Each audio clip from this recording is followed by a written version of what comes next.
చేరవచ్చిన ప్రియులందరికీ మన రక్షకుడు ప్రభు అయిన యేసుక్రీస్తు నామమున వందనాలు తెలియజేస్తున్నాను.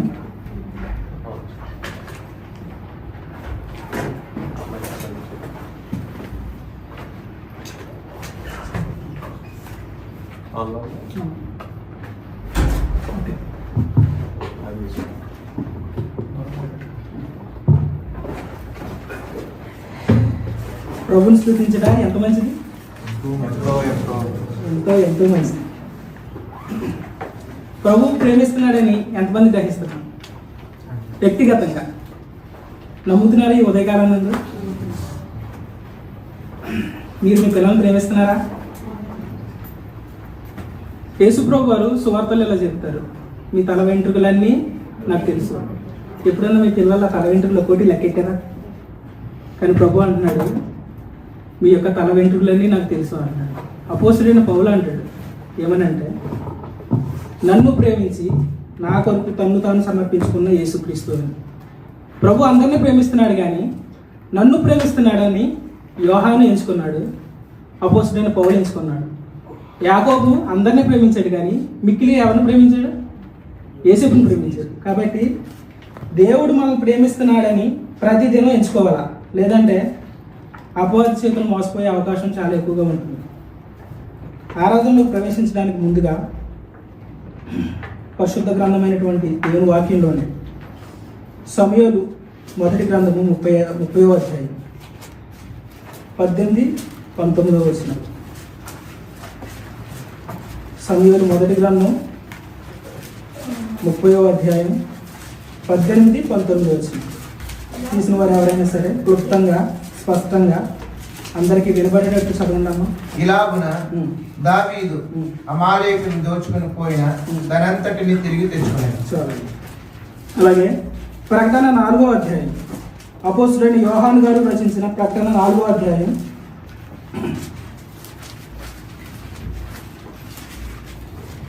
10-11 వచనాలు కలిపి ఉన్నాయి. నేను చదువుతున్నాను వినండి. ఆ 24 పెద్దలు సింహాసనం నందు ఆసీనుడై ఉండు వానిని ఎదుట సాగిలపడి యుగ యుగములు జీవించుచున్న వానికి నమస్కారం చేయొచ్చు. ప్రభువా, మా దేవా, నీవు సమస్తమును సృష్టించితివి, నీ చిత్తమును బట్టి అవి ఉండెను, దానిని బట్టియే సృజించబడెను గనుక నీవే మహిమ ఘనత ప్రభావం పొందుటకు నరుడు అని చెప్పుచు తమ కిరీటములను ఆ సింహాసనము ఎదుట వేసిరి. ప్రార్థన. మహాపరిశుద్ధుడా, పరలోక పొందిన తండ్రి, మీకు శ్రేష్టమైన ఘనమైన నామానికి వందనాలు, స్తోత్రాలు. మానవుడు రొట్టె వలన మాత్రం కాదు, కానీ మీ నోట నుండి వచ్చిన ప్రతి మాట వలన జీవించును అని మీరు సెలవిచ్చినట్లుగా ప్రభా, ఈ ఉదయకాలం నందు మీ ప్రియకుమారుడైనటువంటి యేసుక్రీస్తు ప్రభుని స్తుతించడానికి, ఆరాధించడానికి ముందుకు వచ్చి ఉన్నాం. ప్రభా, మీ యొక్క ఆత్మీయమైన ఆహారంతో తృప్తిపరచండి. మిమ్మల్ని ఎట్టి విధంగా ఆరాధించాలో మా ప్రభు మా రక్షకుడు ఏమై ఉన్నాడో మా కన్నులు ఎదుట మీ ఆత్మ ద్వారా తేటగా ప్రత్యక్షపరచమని మా ప్రభు మా రక్షకుడైన యేసుక్రీస్తు నామమున ప్రార్థిస్తున్నాం తండ్రి. ప్రకటన గ్రంథంలో మనం చూస్తున్నాం 4వ అధ్యాయం 10వ వచనంలో ఆ 24 పెద్దలంట సాగిలి పడ్డారంట. మనం ప్రభుని ఎందుకు స్తుతించాలి? ప్రభువుని ఎందుకు ఆరాధించాలి? ప్రభువుని మాత్రమే ఆరాధించాలి. మరి మనకు అది మర్చిపోతుంది. క్రీస్తుని మాత్రమే ఎందుకు మనం ఆరాధించాలి అంటే, ఆయన మహిమ ప్రభావం కలిగిన వాడిగా మనం ఇక్కడ చూస్తున్నాం. ఆయన మహిమ పాత నిబంధనలో వేరుగా ఉంది, కొత్త నిబంధనలో వేరుగా ఉంది. యెషయా గ్రంథం 6వ అధ్యాయం 1వ వచనం తీయవలసిన అవసరం లేదు. ఆయన మహిమ దేవదూతల మధ్య ఉంది. ఆయన పరిశుద్ధుడు పరిశుద్ధుడు పరిశుద్ధుడు అని దివారాతులు ఆయన ధ్యానిస్తూ వస్తున్నాడు. ఇక్కడ మనం చూస్తున్నాం 4వ అధ్యాయం కొత్త నిబంధన ప్రకటనలో వచ్చేసరికి 4 జీవులు ఉన్నాయి, 24 పెద్దలు ఉన్నారు. ఇంకా 5వ అధ్యాయంలో చూసుకుంటే సమస్త వంశంలో ఉన్న జనులు మనకు కనబడుతూ వస్తున్నారు. కాబట్టి పాత నిబంధనలో ఆయన మహిమ వేరేలా ఉంది, కొత్త నిబంధనలో ఆయన మహిమ వేరేలా ఉంది. పాత నిబంధనలో అనగా నిర్గమకాండం 19వ అధ్యాయంలో ఆయన దేవదూత స్వభావంతో సీనాయి పర్వతం మీద దిగినప్పుడు ఆయన మహిమ భయంకరంగా ఉంది. అందుకని ఇశ్రాయేలు అంటారు, ఏమంటారు? మేము నీ దగ్గర కూడా రాలేము, నీ స్వరం వింటారు మేము భయపడుతున్నాము అని అంటారు. కానీ క్రొత్త నిబంధన అనగా ప్రకటన గ్రంథం 1వ అధ్యాయంలో యోహాను ఎవరి పాదాల మీద పడ్డాడు? యేసు ప్రభు వారి పాదాల మీద పడ్డాడు. ఆయన మహిమ చాలా అద్భుతంగా ఉంది. షోలమితి అంటూ ఉంటుంది, ఆయన సుందరుడు, 10,000 మందిలో గుర్తింపదగిన వాడు అని. కానీ పాత నిబంధనలో ఉన్న మహిమ కంటే క్రొత్త నిబంధనలో ఉన్న యేసుక్రీస్తు యొక్క ప్రత్యక్షత, ఆయన మహిమను మనం గ్రహించి ఆరాధించడమే నిజమైన ఆరాధన. ప్రభువుని ఆరాధిస్తున్నప్పుడు ఆయన ఏమై ఉన్నాడో మొదటిగా గ్రహించాల్సింది, ఆయన ఎట్టివాడో, మూడవదిగా ఆయన మన కోసం ఏం చేశాడు. అది ఎప్పుడైతే మనం గ్రహిస్తామో ఆయన మహిమను పొందుకుంటాం. ఆయన మహిమను పొందుకున్నట్టు ద్వారా ఆయన ప్రత్యక్షతతో కూడిన ఆరాధన అనేది మనం చేయగలుగుతాం. ఇక్కడ మనం చూస్తున్నాం 4వ అధ్యాయం 8వ వచనం ప్రకటన ఏమని అంటున్నాడంటే, ఈ 4 జీవులు ప్రతి జీవికి అవి చుట్టూ రెక్కలకు లోపటను కన్నులతో నిండి ఉన్నవి.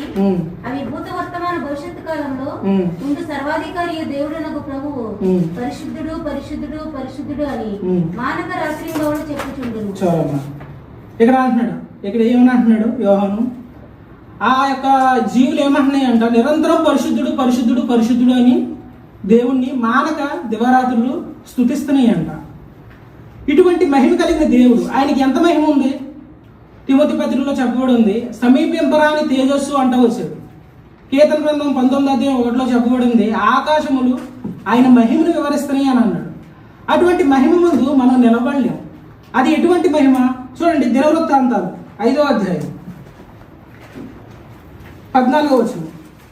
2వ దినవృత్తాంతాలు, క్షమించండి, 2వ దినవృత్తాంతాలు 5వ అధ్యాయం 14వ వచనం. యాజకులు పరిశుద్ధ స్థలం నుండి బయలుదేరి వచ్చినప్పుడు అతడి కూడి ఉన్న యాజకులందరూ తమ వంతులు చూడకుండా తమను తాము ప్రతిష్ఠించుకునేది. అప్పుడు ఒక మేఘము యెహోవా మందిరము నిండెను.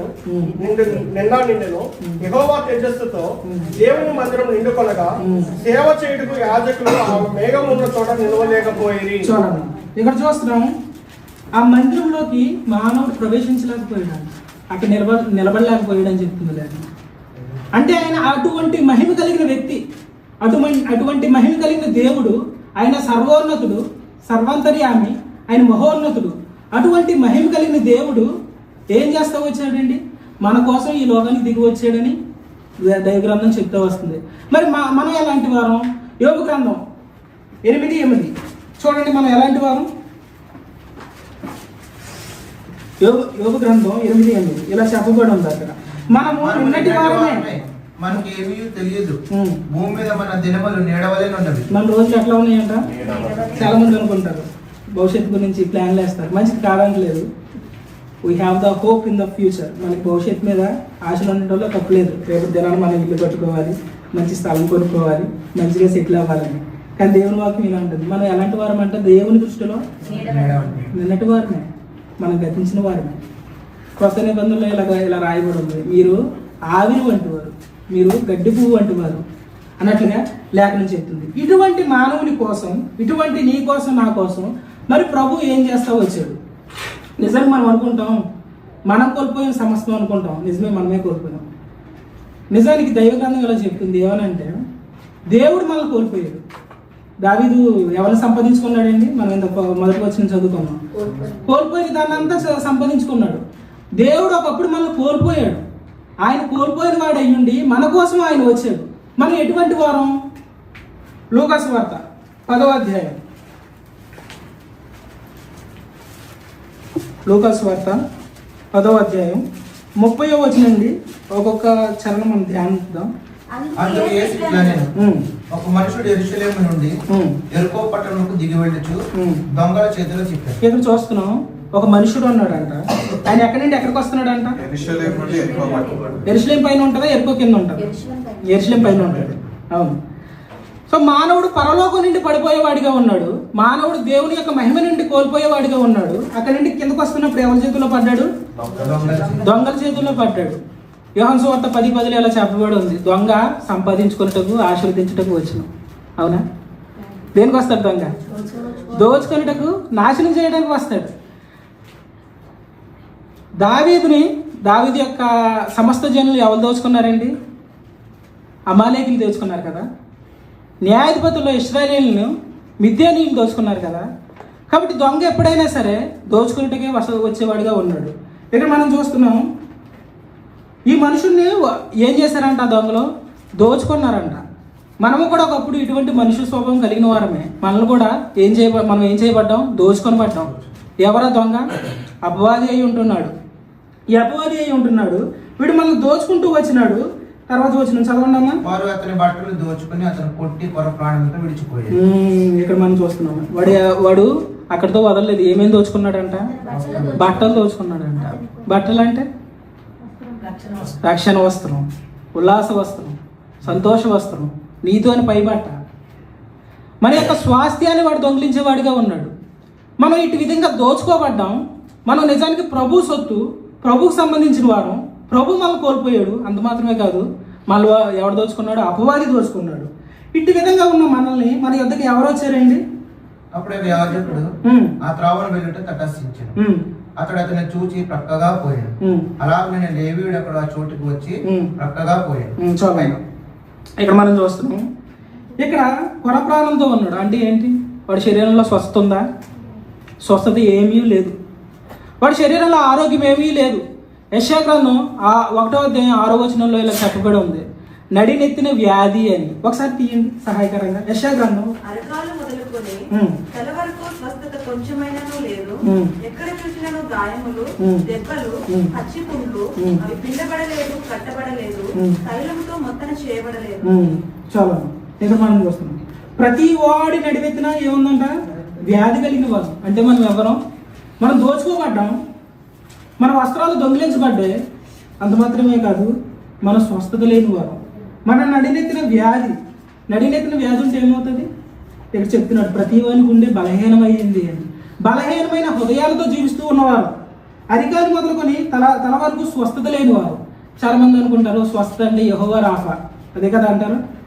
ఏమన్నా ప్రార్థన చేయమంటే యెహోవా రాఫా, ప్రభువే మాకు స్వస్థత అనుగ్రహించేయడు అని అంటారు. స్వస్థత అంటే యెహోవా రాఫా అంటే పూర్తి అర్థం హిబ్రూ భాషలో ఇలా రాయబడి ఉంది. మీకు అర్థమయ్యే విధంగా చెప్తున్నాను. మిషన్ కుట్టే వాళ్ళు ఉంటారు కదండి. ఒక చీరకు కానీ లేదంటే ఒక షర్టుకి కానీ ఒక చిన్న క్లాత్ కట్ అయితే ఏం చేస్తారు? గుండ్రంగా కట్ అయితే ఇంకో క్లాత్ వేసి కొడతారు కదా. యెహోవా రాఫా అంటే అదే. యేసు ప్రభు వారు సిలువలో చేసిన ఒక్క పుణ్య కార్యం వల్ల మనకు స్వస్థత అన్నాడు. పేతురు రాసిన మొదటి పత్రిక 2వ అధ్యాయం 24లో. అంటే ఆయన యొక్క అవయవాలతో మన అవయవాన్ని జాయింట్ చేస్తాడు. మీకు అర్థమైందా? స్వస్థత అంటే అది. నేనే మీకు యెహోవా రాఫా అంటున్నాడు ఈ ఉదయకాలం నందు దేవుడు మనల్ని. ఎందుకనంటే ఆయన స్వస్థతని, ఆయన పునరుద్ధాన శక్తి ద్వారా మనలో పోయడానికి. కాబట్టి ఇట్టి రీతిగా మనం నడినెత్తిన వ్యాధి కలిగిన వారు, మన స్వస్థతను కోల్పోయేవారుగా ఉన్నాం. అంత మాత్రమే కాదు, మన దగ్గరికి ఎవరు వచ్చారండి? లేవీయుడు వచ్చాడంట, తర్వాత యాజకుడు వచ్చాడంట. వీళ్ళు ఏం తెలియజేస్తున్నారు? లేవీ గోత్రం, యాజకులు అనేది జుడాయిజం అంటే మతం మానవుణ్ణి, మతం నిన్ను నన్ను రక్షించలేకపోయింది. మతానికి నిన్ను నన్ను రక్షించే శక్తి లేదు. ఒకవేళ నువ్వు మతాన్ని ఆశ్రయించాలనుకుంటే, క్రైస్తవ్యం అని చాలా మంది అనుకుంటారండి ఇది ఒక మతం అనుకుంటారండి. క్రైస్తవ్యం అనేది మతమే కాదు, ఇది ఒక మార్గం. కొంతమంది అంటారు ఇదే ధర్మం అని చెప్తూ ఉంటారు చాలాసార్లు యూట్యూబ్లో. వాళ్ళకి తెలియని విషయం ఏంటంటే వారు ఆశ్రయిస్తున్న మతం వారిని రక్షించలేదు. చూడండి లేఖనం ఏమని చెప్తుందో. రోమపత్రిక 3వ అధ్యాయం, అపోస్తుడైన పౌలు రోమీలకు రాసిన పత్రిక 3వ అధ్యాయం 19వ వచనం. ప్రతి నోరు మూయబడినట్లును సర్వలోకము దేవుని శిక్షకు పాత్రమగునట్లును ధర్మశాస్త్రం చెప్పుచున్న వాటన్నిటిని ధర్మశాస్త్రముకు లోనైన వారితో చెప్పుచున్నది ఎరుగుదుము. చూడమ్మా ఇక్కడ ఏమంటున్నాడు?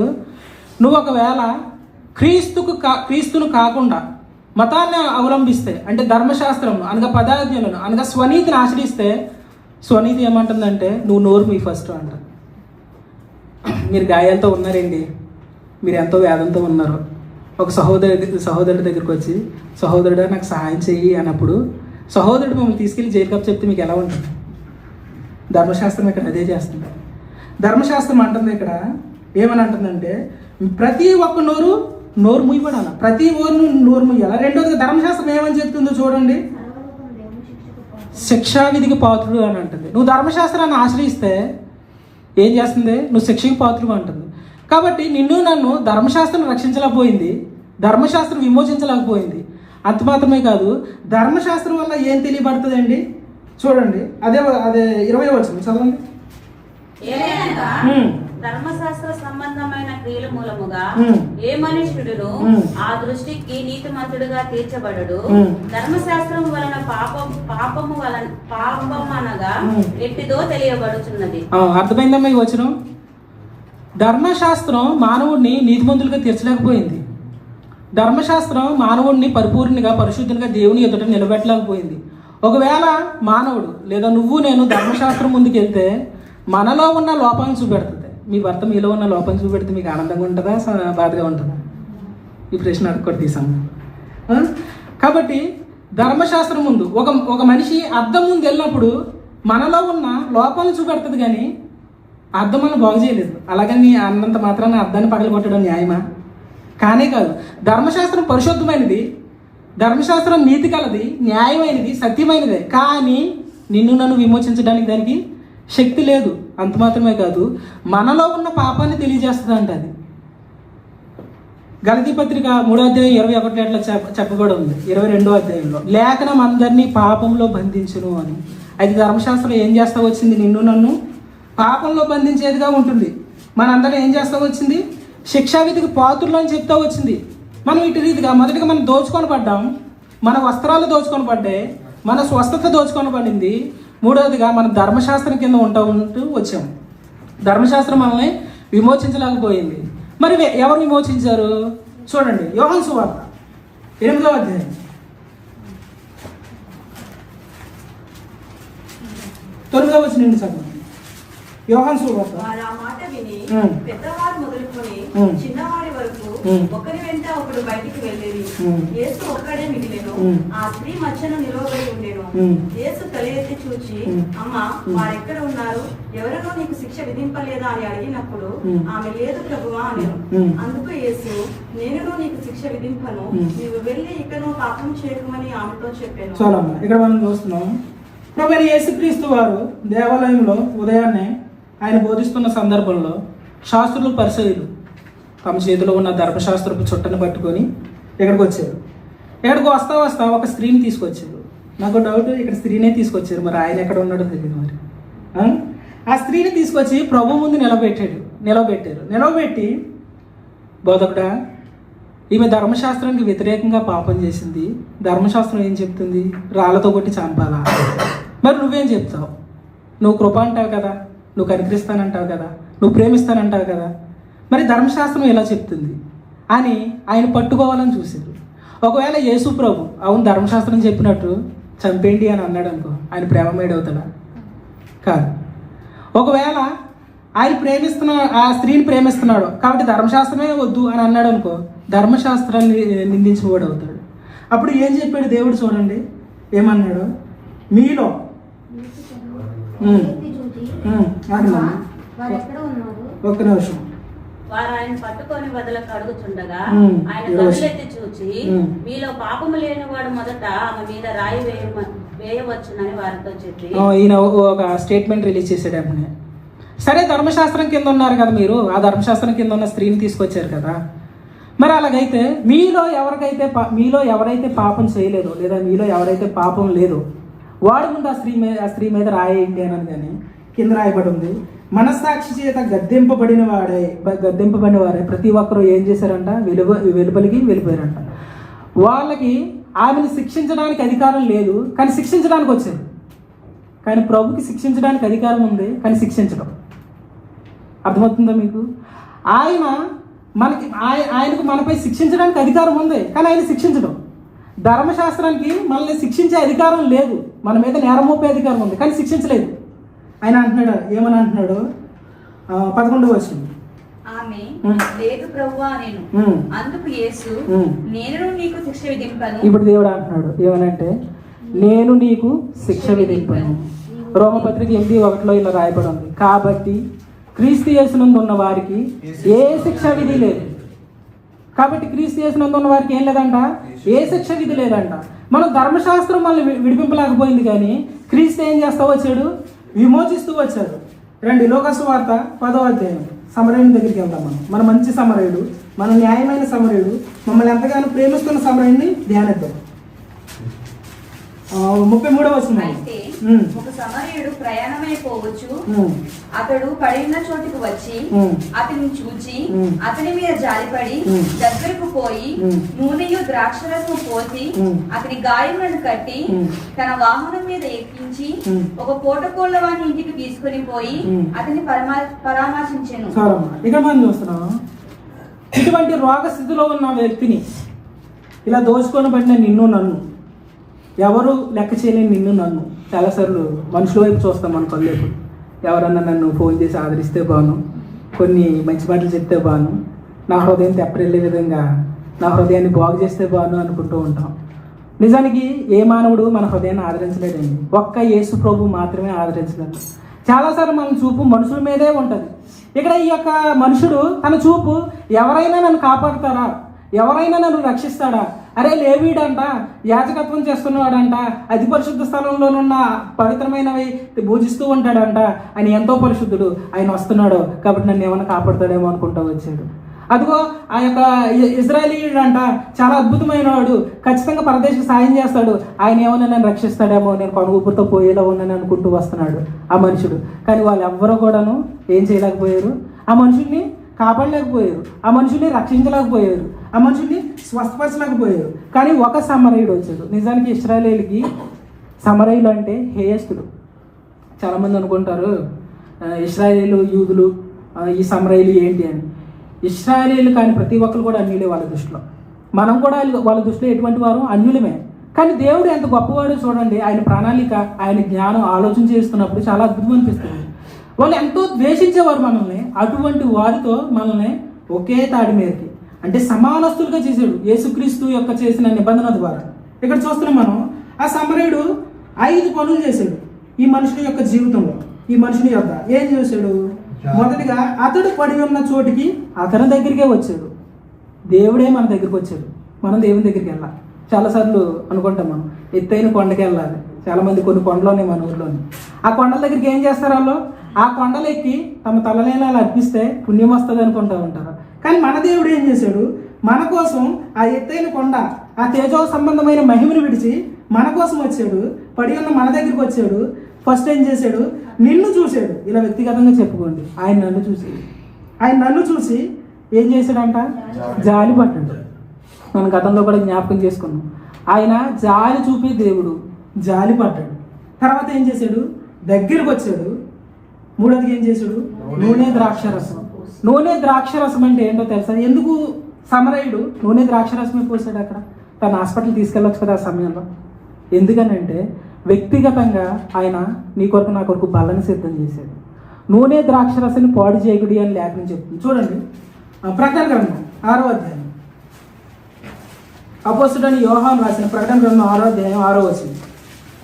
మరియు ధ్యానారమునకు ఒక సేరు గోధుమలనియు ధ్యానారమునకు 3 సెర్ల యవలనియు నూనెను ద్రాక్షారసమును పాడు చేయవద్దనియు ఆ 4 జీవుల మధ్య ఒక స్వరమును పలికినట్లు నాకు వినబడెను. చాలా ఇక్కడ మనం చూస్తున్నాం, నూనె ద్రాక్షరసను పాడు చేయదు అంటే స్వస్థత. దేవుడు ఏం చేశాడండి? నీ కోసం నా కోసం స్వస్థతను సిద్ధం చేశాడు. లేఖనం ఇలా చెప్తుంది. ఆయన మన పాపము మాత్రమే కాదు, చాలామంది ఆయన మన బలహీనతలు తీసుకున్నాడని నమ్ముతారు, ఆయన మన అప్పులు తీసుకున్నాడని నమ్ముతారు, ఆయన మన అపరాధాలు తీసుకున్నాడని నమ్ముతారు. కానీ ఆయన మన రోగాలు భరించాడు అన్నది మాత్రం నమ్మడు. ఒకవేళ నమ్మితే ఆయన స్వస్థత మనలోని ప్రత్యక్షం అవుతుంది. ఆత్మలో జరిగిన కార్యాన్ని మన శరీరంలో ప్రత్యక్షపరచబడాలి. అదే దేవుని యొక్క ఉద్దేశం, అదే దేవుని యొక్క చిత్తమై ఉన్నది. ఆత్మలో ఏం జరిగిందో ఆయన మన యొక్క బలహీనతలు ఆయన తీసుకున్నాడు. ఆయన స్వస్థతను మనకి రొట్టె ద్రాక్షరసం ద్వారా ముందు పెట్టాడు. నువ్వు ఎప్పుడైతే ప్రార్థన చేస్తావో ఆయన స్వస్థతను పరలోకం నుండి రిలీజ్ చేసేవాడిగా ఉన్నాడు. మనం ఇక్కడ చూస్తున్నాం. అంత మాత్రమే కాదు, గాయములు కట్టాడంట. తర్వాత ఏం చేశాడు? తన వాహనం మీద ఎక్కించి పూటపూల వాళ్ళిల్లు అంటే ఏంటి? దేవుని సంఘం. ఇలా చెప్దామా? హెబ్రోన్. ఇప్పుడు ఏం చేశాడు? నిన్ను నన్ను హెబ్రోన్లో ఉండిచ్చాడు. ఇట్టివారం మనం నిజానికి దొంగల చేతిలో పడ్డవారం, మన వస్త్రాలు దోచుకొని పడేవారం, మన ధర్మశాస్త్రం కింద ఉన్నవారం, అనగా పాపంపై ఏలుబడి లేనివారం, మన స్వస్థత లేని వారం, మనం దేవునికి దూరస్థలమైన మనల్ని సమరయుడు ఏం చేస్తూ వచ్చాడు? మనల్ని కాపాడాడు, మనల్ని రక్షించాడు. మళ్ళీ పూటకూలు వాని ఇంట్లో పెట్టాడు. తర్వాత ఏమంటున్నాడు? మరునాడు అతడు 2 దేనారులను తీసి ఆ పూటకోళ్ళ వానికి ఇచ్చి, ఇతన్ని పరామర్శించుము. నీవు ఇంకేమైనా ఖర్చు చేసిన ఎడల నేను మరలా వచ్చినప్పుడు అది నీకు తీర్చదనని అతనితో చెప్పిపోయాను. ఇప్పుడు సంఘంలో ఉన్న అధ్యక్షుడితో అంటాడు అనమాట, నీ దగ్గర నేను ఒక వ్యక్తిని పంపుతున్నాను, సాంపాని. తను చాలా గాయాలతో ఉన్నాడు, నేను కట్టాను, తను నేను బాగు చేశాను. ఇప్పుడు నువ్వు వాడిని పరామర్శించు, నేను వచ్చిన తర్వాత నీకు మళ్ళీ ఏమి ఇవ్వదలుచుకోవాలనుకుంటున్నాను అది ఇస్తాను అని అంటాడు. ఇప్పుడు అధ్యక్షుల కింద ఆ వ్యక్తిని ఉంచాడనమాట. కాబట్టి ఈ మంచి సమరయుడు వలె దావీదును కూడా మనం చూస్తాం. దావీదు కూడా ఒక ఐగుప్తీయుడిని, గాయాలతో ఉన్న ఐగుప్తీయుడిని, రోగంతో ఉన్న ఐగుప్తీయుడిని కాపాడుతూ వచ్చాడు. అదే సమయంలో గ్రంథం, మొదటి గ్రంథం 30వ అధ్యాయం చూడండి. సమూయేలు మొదటి గ్రంథం 30వ అధ్యాయం వచనం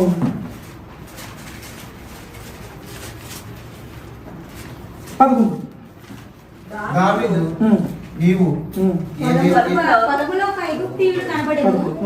వారు దావీదు నొద్దకు వారిని తోడుకుని వచ్చి, వాడు 3 రాత్రి పగలు అన్నపానములు ఏమీ పుచ్చుకొనలేదని తెలుసుకొని వానికి భోజనము పెట్టి దాహం ఇచ్చి అంజూరపు ఆడలోని ముక్కను 2 ద్రాక్ష గిన్నెలను ఆయనకిచ్చిరి. వాడు భోజనం చేసిన తర్వాత వారి ప్రాణము తెప్పరిల్లగా, దావీదు నీవు ఏ దేశవాడువు, ఎక్కడ నుండి వచ్చినవని అడిగాను. ఇక్కడ మనం చూస్తున్నాం, పొలంలో ఒక ఐగుప్తుడు ఉన్నాడంట.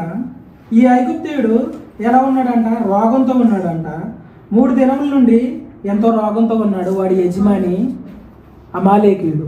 అమాలేకీయులు ఇశ్రాయేలును దోచుకున్నారు. ఇక్కడ మనం చూస్తున్నాం మొదటి వచనంలో వాళ్ళు దోచుకోబడ్డారు. ఎవరు? ఇశ్రాయేలు. ఇటువంటి వ్యక్తి దగ్గరికి ఈ ఐగుప్తీయుడు తీసుకురాబడ్డాడు. ఈ ఐగుప్తీయుని ఏం చేస్తా వచ్చాడు? దావీదు పరామర్శించాడు, రొట్టె ఇచ్చాడు, ద్రాక్ష అడలు ఇచ్చాడు. వాడిని ఏం చేస్తా వచ్చాడు? బాగు చేస్తూ వచ్చాడు. ఇంకొకటి, వాడిని చంపలేదంట. ఐగుప్తీయుడు నిజానికి శత్రువుని ఏం చేయాలా? చంపేయాలా. కానీ దావీదు చంపలేదు. ఆ యొక్క సమరయుడు ఆ రోడ్డు మార్గంలో పోతున్న ఆ మనుషుడికి మంచి సమరయుడిగా కనబడుతున్నాడు. ప్రభువైన యేసుక్రీస్తు వారు ఆ స్త్రీకి మంచి సమరయుడిగా కనబడుతున్నాడు. ఇక్కడ మనం చూస్తున్నాం, దావీదు ఈ ఐగుప్తీయునికి ఒక మంచి సమరయుడిగా సేవ చేస్తూ వచ్చాడు. యేసు ప్రభువుని మనం ప్రేమిస్తున్నప్పుడు మన శత్రువులను కూడా మనం ప్రేమించగలుగుతాం. బైబిల్ గ్రంథంలో టైం అయిపోతుంది కాబట్టి నేను ముగిస్తున్నాను. పరిశుద్ధ గ్రంథంలో దావీదు ఒకానొక సందర్భంలో యెరూషలేము విడిచి వెళ్ళిపోతున్న సమయంలో షిమి అని ఒక మనుషుడు ఉన్నాడు. ఆ షిమి దావీదుని చీపోకొక్క నరహంతుడా అని నిందిస్తూ వచ్చాడు, హేళన చేస్తూ వచ్చాడు, తనపై నిందలు వేస్తూ వచ్చాడు.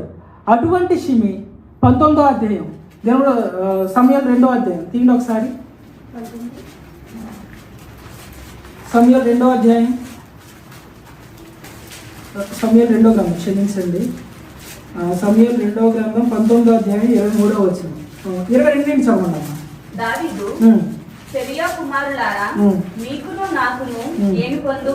ఇట్టి సమయమున మీరు నాకు విరోధులగుదురా? ఇశ్రాయేలు వారిలో ఎవరైనా ఈ దినమున మరణ శిక్ష నొందుదురా? ఇప్పుడు నేను ఇశ్రాయేలు వారి మీద రాజునైతున్న సంగతి నాకు తెలిసినదని చెప్పి ప్రమాణము చేసి నీకు మరణ శిక్ష విధింపనని షిమీతో చదివించెను. ఇప్పుడు దావీదు అంటున్నాడు ఏమని? నన్ను ఎంతగానో నిందించిన షిమి, నన్ను ఎంతగానో తప్పుపట్టిన షిమి, నన్ను నరహంతుకుడని బోధించిన షిమి, నన్ను కుక్క అని పిలిచిన షిమిని నేనేం చేస్తున్నాను? నేను క్షమించేస్తున్నాను అంటాడు. ఎందుకు క్షమించాడు దావీదు? దావీదు క్షమించడానికి గల కారణం ఏంటి? ఎందుకనంటే దావీదు కుమారుడైన అబ్షలోము అంత ముందు అధ్యాయంలోనే మరణమయ్యాడు. దేవుడు మనల్ని ఎందుకు క్షమించాడు? మన నరహంతుకు లాంటి వారు అని దేవుని లేఖనం చెప్తుంది. రోమపత్రిక 5:10 చెప్పబడి ఉంది, మన దేవునికి శత్రువులు అని.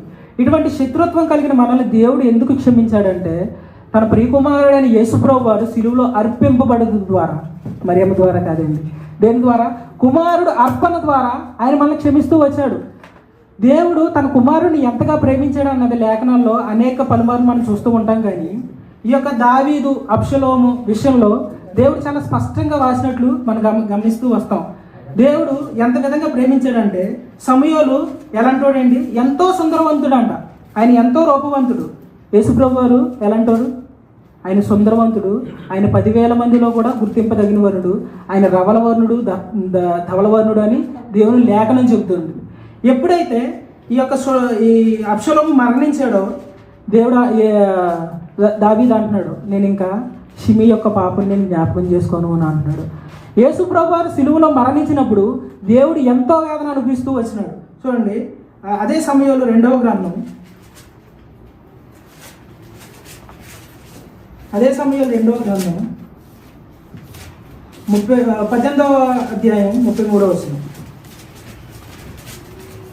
అప్పుడు రాజు బహు కలతపడి గుమ్మమునకు పైగా నన్న గదికి ఎక్కిపోయి ఏడ్చుచు సంచరించుచు, నా కుమారుడా అబ్షాలోమా, నా కుమారుడా అబ్షాలోమా అని కేకలు వేయచ్చు, అయ్యో నా కుమారుడా, నీకు బదులుగా నేను చనిపోయిన ఎడల ఎంత బాగుండును, నా కుమారుడు అబ్షాలోమా అని, నా కుమారుడా అని ఏడ్చుచూ వచ్చాను. చాలమ్మా, ఇక్కడ మనం చూస్తున్నాం ఇప్పుడు దావీదు ఏం చేస్తున్నాడు, నా కుమారుడు అబ్షలోమా అబ్షలోమా అని ఏడుస్తున్నాడు. యేసు ప్రభువు ఎప్పుడైతే సిలువైపడ్డారో దేవుడు కూడాను అదే హృదయంతో ఏడుస్తూ వచ్చాడు. కానీ అదే హృదయంతో మళ్ళీ ఏం చేస్తూ వచ్చాడు, షిమి వంటి మనల్ని క్షమిస్తూ వచ్చాడు. ఇప్పుడు షిమితో అంటున్నాడు, అంటే నీతో నాతో అంటున్నాడు, నీకే శిక్షా విధి లేదు అని అంటున్నాడు.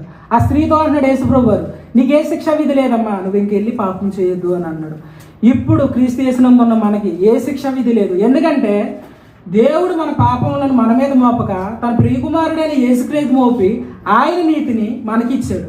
మన శిక్షా విధిని ఆయన మీద మోపాడు కాబట్టి మనం ఈరోజు ఆ మంచి సమరయుని దగ్గరికి వచ్చేవారిగా ఉన్నాం, ఆ మంచి సమరయుని ఆరాధించేవారిగా ఉన్నాం. కాబట్టి ఇట్టి విషయాల్ని మనం జ్ఞాపకం చేసుకొని ఆరాధనలు ముందుకు కొనసాగుదాం. దయచేసి అందరూ కళ్ళు మూయండి. మనం గొప్ప సమరయుని కలిగి ఉన్నాం. ఈ సమరయుడు మనం శిక్షింపలేదు, కానీ మన యొక్క స్థితిని గ్రహించిన వాడు. మనం దొంగల చేతుల్లో పడినప్పుడు మనం తృణీకరించలేదు, కానీ మన వస్త్రం కోల్పోయినప్పుడు ప్రభా ఎంత గొప్ప దేవుడవు నువ్వు. ధర్మశాస్త్రం మనల్ని విడిపించలేని వానిగా ఉంది. మన శిక్షా విధికి పాత్రులుగా ఉన్నాం. మన ధర్మశాస్త్రం కింద ఉంటూ వచ్చాం, మన పాపంలో ఉంటూ వచ్చాం. ఎవ్వరూ మనల్ని విడిపించలేని సమయంలో ఈ మంచి సమరయుడు మన యొద్దకు వచ్చి మనల్ని ప్రేమించి మన స్వస్థపరిచి పూటకున్న వాళ్ళ ఇంటిలో అనగా తన సంఘంలో చేసిన ఇటువంటి గొప్ప సమరయుడిని మన ఈ ఉదయకాలంలో ఆరాధనలో జ్ఞాపకం చేసుకుంటూ ప్రభుని స్తుతిద్దాం. దయచేసి గమనించండి, మనం ప్రభుని ఆరాధించాలి. ఇది ప్రార్థనా సమయం కాదు.